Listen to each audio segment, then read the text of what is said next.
So in this episode, I'm going to be going over the final thing I'm doing on the cage, which is going to be gussets, as well as any other supports or braces that I'm going to be doing with tubing inside the car. As always, we're going to do rules and a little bit of overview first.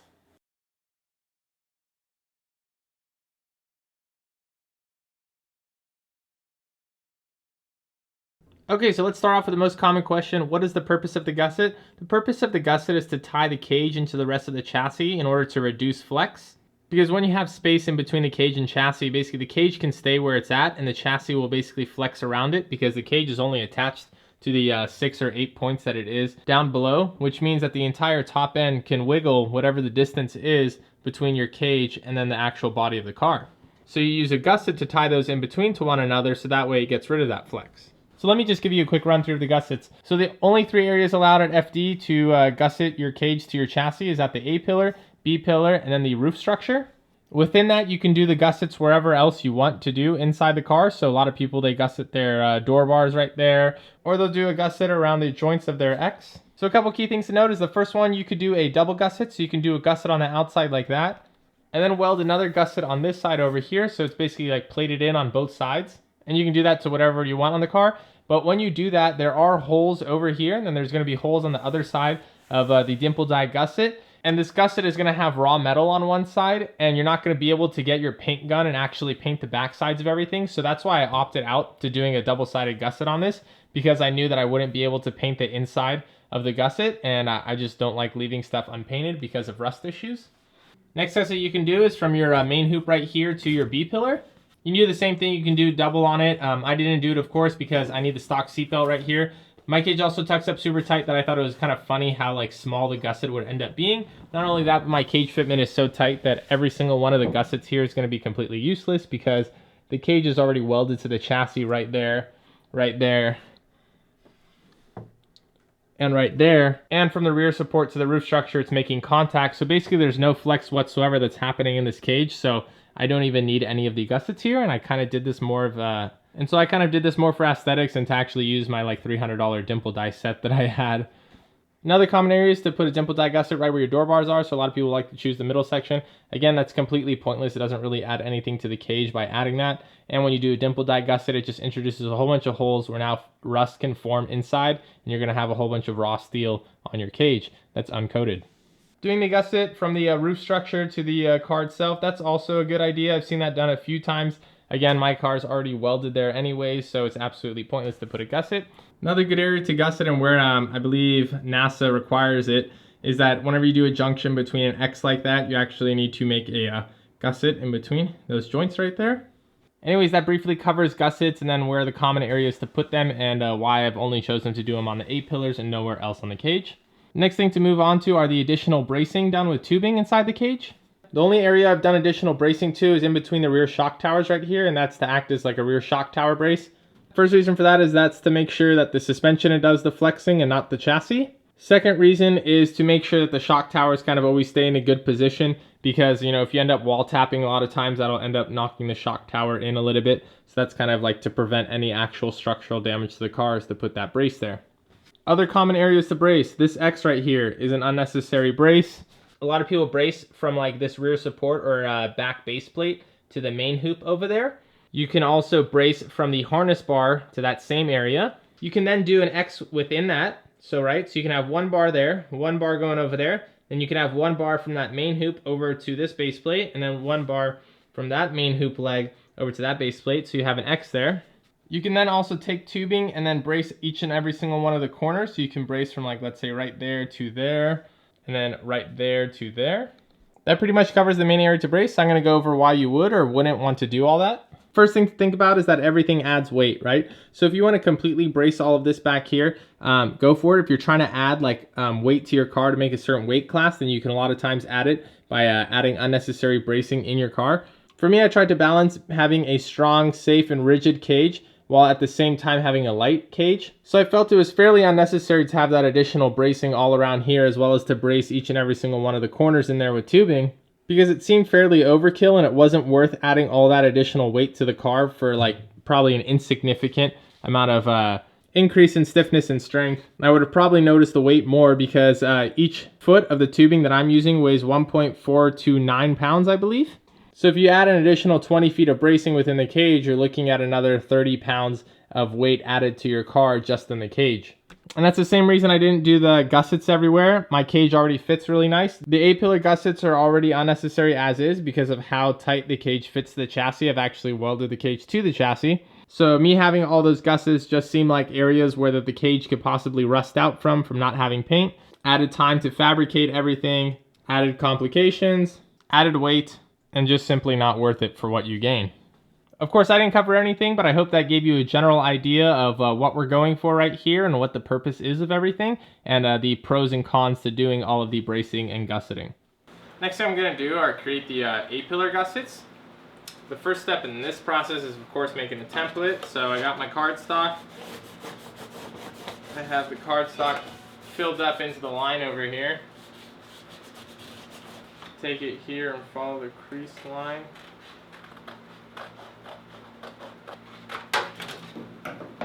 Pretty good template. Backside now, take my paint marker and just kind of etch over here.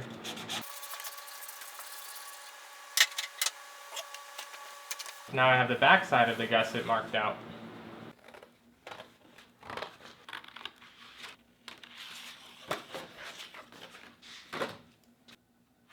Damn it!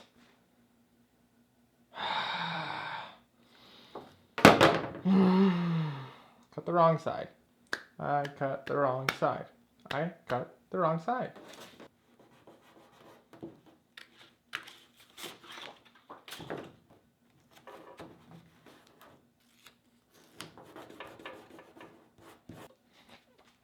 Now time to move on to making the gussets, which the first one is going to be for the A-pillar. This template is still a little big, so what I'm going to do is just keep trimming it with scissors and getting it more refined and show you the finished product. So I have my template now. It's up right there. Lines up nice. So I can transfer this to the sheet metal now and cut this out. The metal I'm using is 16 gauge cold rolled steel. And 16 gauge is basically like the approximate thickness of the standard sheet metal that makes up a 240. So it's nice to use this because it matches the same thickness as the rest of the car. Got my paint marker.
Now I'm going to trim up the edges.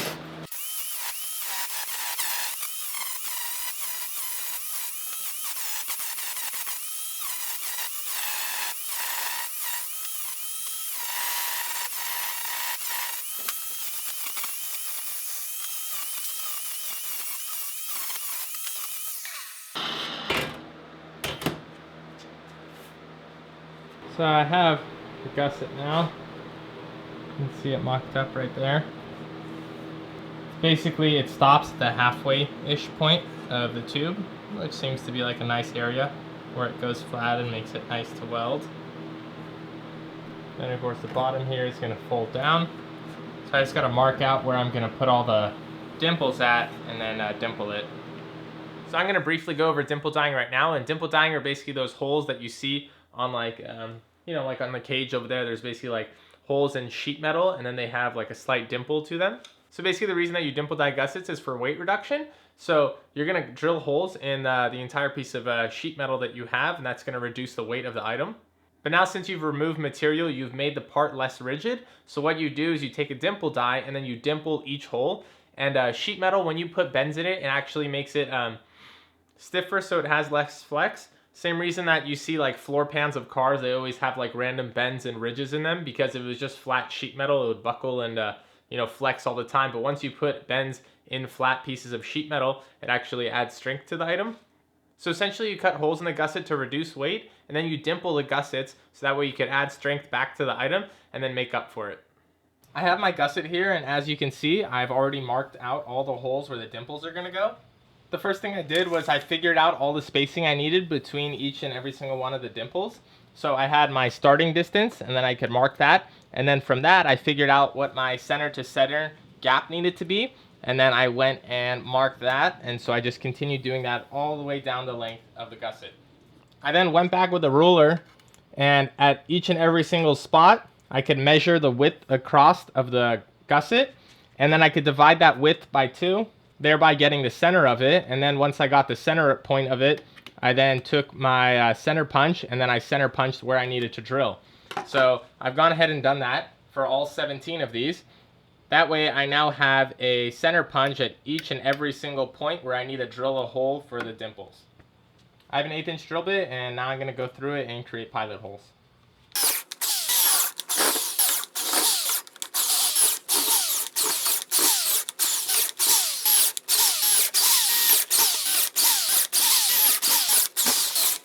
All 17 of the pilot holes have been drilled. So now I'm going to move on to my step drill bit, and I'm going to drill these out to 3/4 of an inch, which will be used with my 3/4 inch dimple die.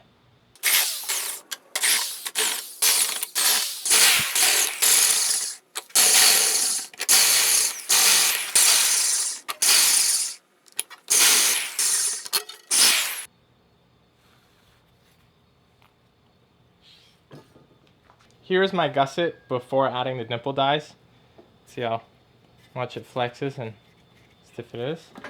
And here is the gusset with the holes drilled in it, and this is before it's been dimpled.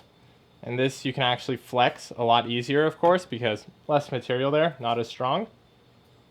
So what I'm going to do is I'm going to take it over to the shot press, and I will dimple die all of these holes, and then I'll show you how much stronger it gets. Okay, so I got to clean all these holes and make sure they're smooth. So I have this deburring tool, and this is going to clean the inside of these holes right here. So you can kind of just, oh, that's not good. I've already done all these, but you kind of just go along the inside. You can deburr it. You can also go sideways on this lip here and deburr it that way. However, I find it a lot easier just to hit it with the flap disc on the angle grinder. So I'm going to quickly do that just to make the outside flat as well.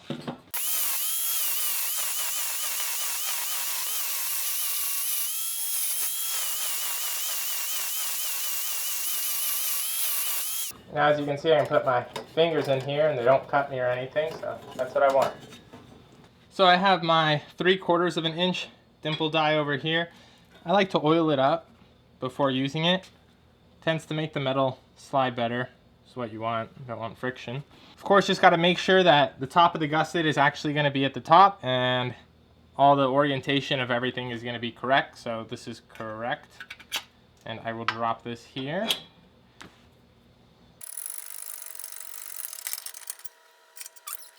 Boom.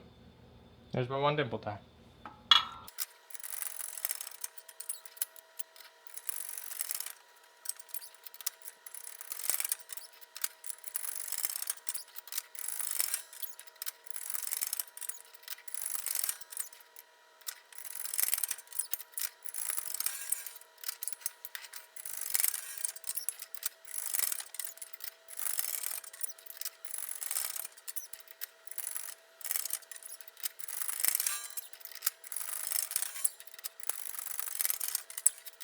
Oh boy. So there's my piece, all dimple dyed. And as you can tell, the dimples basically cause like a lot of metal, honestly, to bend. Common practice then is to lay this on a flat surface, and then you basically just like hammer it out to make sure it's 100% flat like you actually need it to be. After adding the gussets,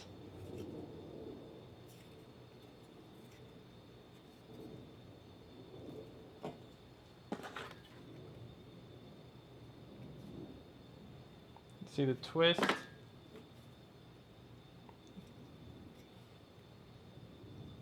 much harder to reduce. So as you can see by that test I did right there, it's not as strong as when it's just a full plate of sheet metal like that, but it does reduce weight, and then it gets it actually fairly close to having a full piece of metal there, so that's good. Okay, so here's the gusset with holes in it. That weighs 15 ounces. Here's the gusset without the holes drilled in it for the dimples. Again, the camera's a little bit off, but it weighs 1 pound and 1 ounce. So basically you shave like 1.5 ounces doing this. So yeah, on a piece like this, I shaved off 1.5 ounces of weight.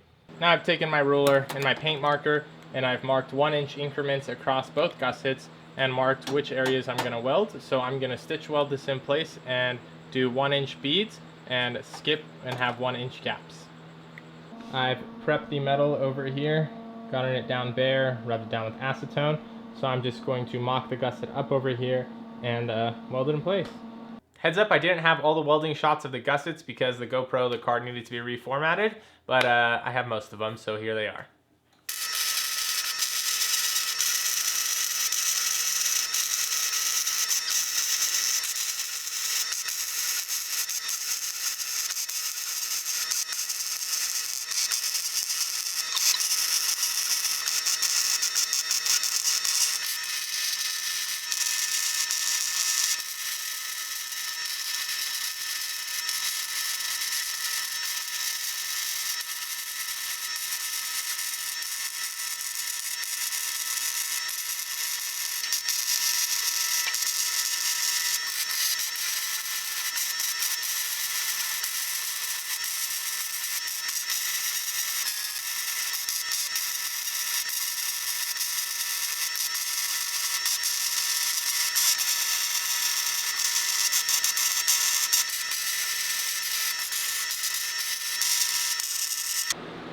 So there's the gusset complete now, that side. There's the gusset on that side. And there's how she looks. Sweet! Now that I'm done doing the gussets, I'm going to move on to doing any additional bracing in the car. The only additional brace that I wanted was in between the rear shock towers to act as a shock tower brace. So I'm going to move on to doing that right now, but it's pretty simple. It's basically just like one straight piece of tubing and just kind of angle cut it at the ends and weld it in. A decent amount of trimming, it fits.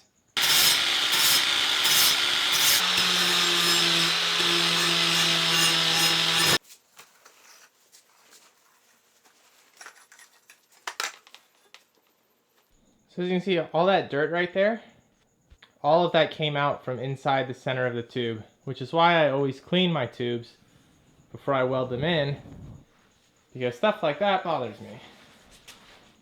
Now you can see how nice and clean the inside is. None of that in there.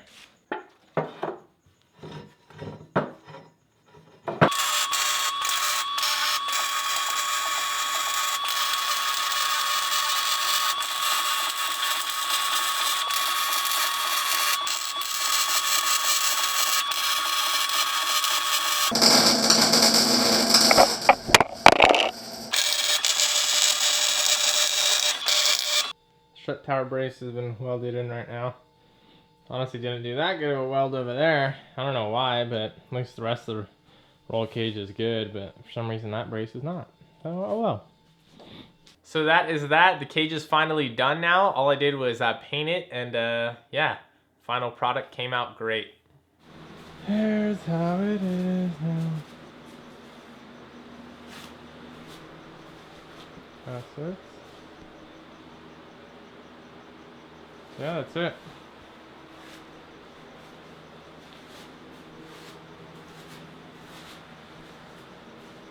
I hope you guys enjoyed this episode as well as the previous ones and hopefully took away something from it. Whether you're going to be building the cage yourself or taking it to a shop and just want to see what to look out for, hope you at least gained like at least one little piece of knowledge or something that you didn't know before. Anyways, that's it for this, and I'm going to go enjoy the car, and I'll see you guys later.